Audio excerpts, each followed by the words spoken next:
जय श्री कृष्ण मित्रों, राधे राधे। स्वागत है आपका आपकी अपने YouTube चैनल व्रत कथा प्रभास में।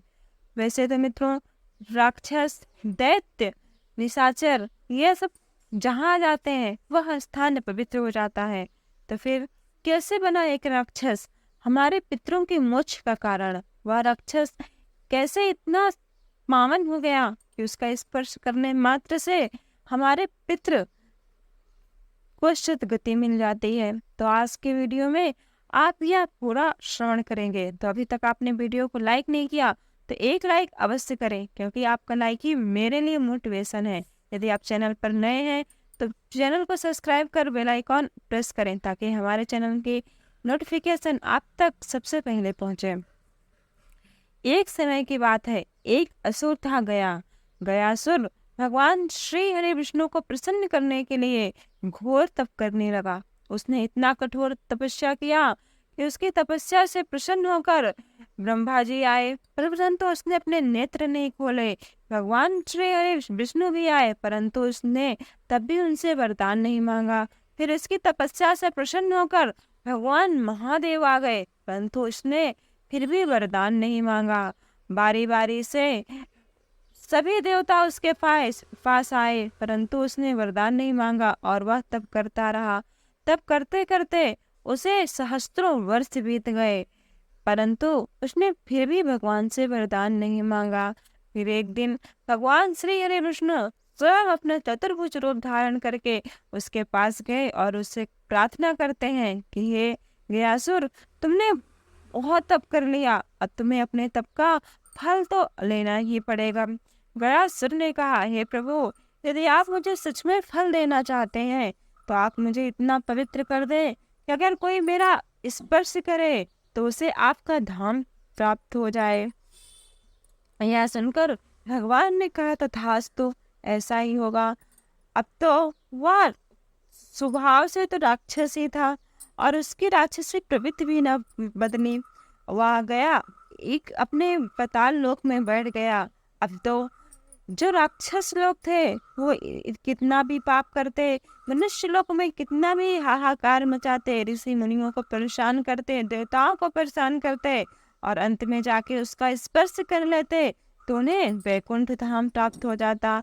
इस प्रकार की स्थिति देखकर देवता अधिक परेशान हो गए और वो उसके निवारण के लिए ब्रह्मा जी के पास गए। ब्रह्मा जी ने कहा कि अब इसमें हम कुछ नहीं कर सकते, चलो जिसने वरदान दिया उसी के पास चलते हैं। अतः वो गयासुर से अपनी रक्षा करने के लिए भगवान श्री हरि विष्णु के पास गए।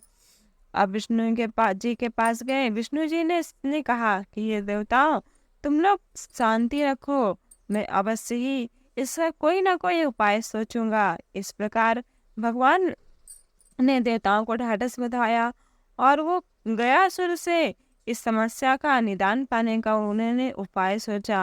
अतः उन्होंने अपने मन में विचार किया कि अब मैं क्या करूं। अतः उन्होंने गयासुर के पास गए और उन्होंने गयासुर से कहा कि ये गया, तुम्हारे इस प्रभाव से मैं अत्यंत प्रसन्न हूँ। तुम्हारा यह स्वरूप अत्यंत पवित्र है, अतः हम ये चाहते हैं कि तुम अपना इस शरीर को यज्ञ करने के लिए ब्राह्मणों को दान में दे दो। यह सुनकर गयासुर भाव विभोर हो गया। वह भगवान श्री हरि के सामने हाथ जोड़कर कहा, हे प्रभु, जैसे आपकी इच्छा, हम यज्ञ कर आप हमारा शरीर अवश्य ले लें।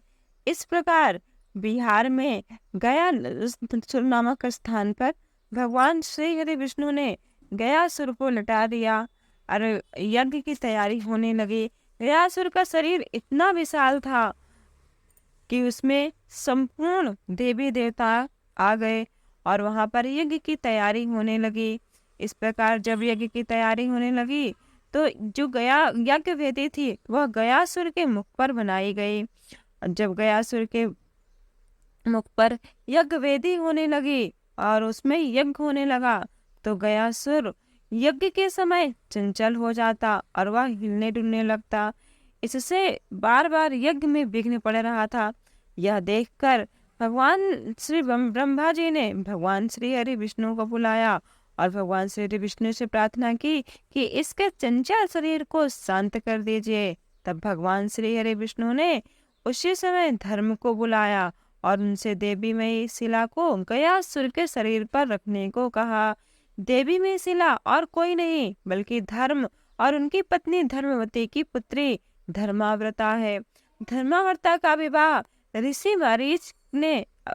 मरीच से हुआ था, परंतु किसी कारण ऋषि मरीच ने अपनी पत्नी को सेवा से विमुख होने के कारण शिला होने का श्राप दे दिया। ये कथा भी अत्यंत लंबी है, यह कथा किसी और दिन आपको सुनाएंगे।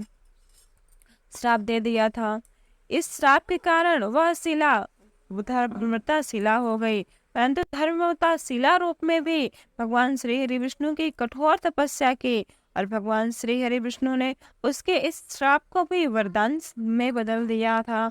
इस कारण जब भगवान श्री हरि ने इस शिला को गयासुर के शरीर पर रख दिया तो गयासुर का शरीर उस शिला के पड़ते ही शांत नहीं हुआ और वह पहले की भांति ही हिलता रहा।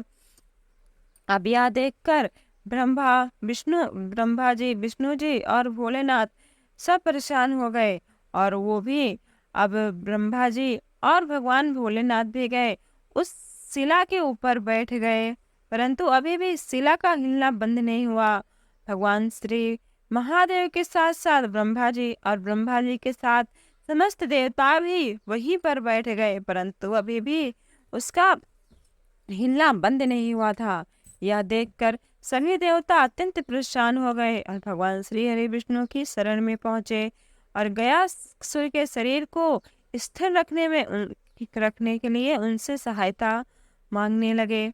यह सुनकर भगवान श्री हरि विष्णु स्वयं यज्ञ के स्थान पर पहुंचे और वो अपने गदाधारी रूप में वहां शिला पर पहुंचे। भगवान श्री हरि विष्णु ने अपने गदा को गयासुर के दोनों पेटों के बीच में रखा। भगवान श्री हरि विष्णु के इस स्वरूप को आदि गदाधर रूप कहा जाता है। और तब गयासुर ने भगवान श्री हरि विष्णु से यह वरदान मांगा कि हे प्रभु, आप संपूर्ण देवताओं सहित मेरे शरीर पर निवास करें, तभी मैं शांत होऊंगा। यह सुनकर और उसकी भक्ति और त्याग तपस्या को देखकर भगवान श्री हरि विष्णु अत्यंत प्रसन्न हुए और उन्होंने कहा कि आज से हम तुम्हारे शरीर पर ब्रह्मा विष्णु महेश सहित समस्त 33 कोटि देवता तुम्हारे शरीर पर निवास करेंगे। तभी से यह स्थान एक अत्यंत पावन तीर्थ स्थान बनाया गया और इसमें सभी देवता निवास करते हैं। इसकी प्रसिद्धि सभी तीर्थों से भी बढ़कर है। इस प्रकार गयासुर ने हमारे पूर्वजों के निमित्त जो मनुष्य ज्यादा तप नहीं कर सकते, ज्यादा हरिनाम कीर्तन नहीं कर सकते, ज्यादा त्याग तपस्या नहीं कर सकते, वो भी इस गयासुर के कारण मुक्ति पा सकते हैं। ऐसे एक राक्षस जो देवताओं से भी बड़ा काम कर गया। आज भी गया को हमारे तीर्थों में सबसे अधिक पावन और पवित्र माना जाता है। साथ ही साथ जब व्यक्ति यहाँ आकर अपने पितरों की शांति के लिए तर्पण करता है, उसके पितृ को स्वर्गलोक को जाते हैं और उनका उद्धार हो जाता है। तो यदि मित्रों यह कथा आपको अच्छी लगी हो तो एक लाइक अवश्य करें और ऐसी जानकारियों के लिए हमारे चैनल को सब्सक्राइब कर बेल आइकन प्रेस करना ना भूलें।